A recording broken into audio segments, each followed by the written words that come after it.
inside the dust collector, there's this tube sheet here where the filters attach. So this is called the tube sheet. Okay? Sometimes they call it the cell plate.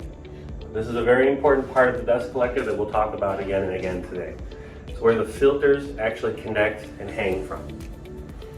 And it divides the baghouse into two sections. We call everything below the tube sheet, we call the dirty side, or the dirty air plenum.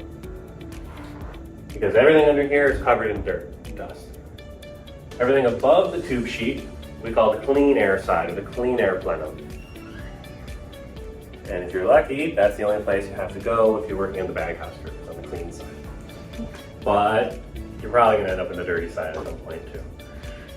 But this tube sheet, it divides the baghouse in those two sides. It's almost always towards the very top of the dust collector, but in your baghouses, we drew a style like what you see here, where you have the little hatches that you pull up.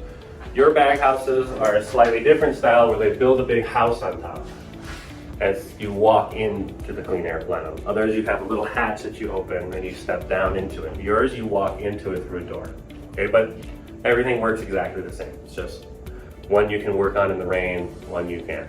That's basically it, okay?